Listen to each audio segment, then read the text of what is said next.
అసుర బుక్ ఒకసారి చదివాను. మనం చూసిన రామాయణం రాముడి పాయింట్ ఆఫ్ వ్యూలో ఉంటే అసుర is from Ravana's point of view. What the research I did was 18 భువనాలకి 18 లోకాలకి రారాదు అసురుడు చక్రవర్తి. అతను 18 భువనాలకి అధిపతి అయ్యాడు అని అంటే ఎంత నేర్పుండాలి. సో అంత నేర్పున్న వ్యక్తి కళ్ళు ఎలా ఉంటాయి? చాలా తీక్షణంగా ఉండాలి. ఎదటి వాడు వస్తే పైన నుంచి కింద వరకు ఎక్స్రే లెవెల్లో స్కాన్ చేయగలగాలి.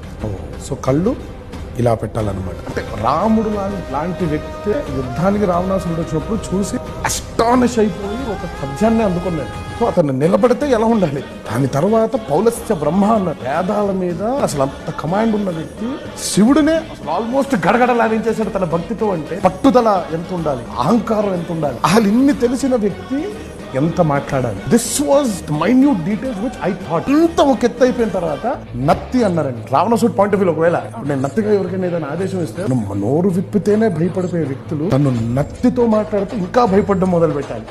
రావణుణ్ణి సంపాలంటే సముద్రం దాటాలా, ఈ రావణుణ్ణి సంపాలంటే సముద్రం అంత ధైర్యం ఉండాలా. ఉందా?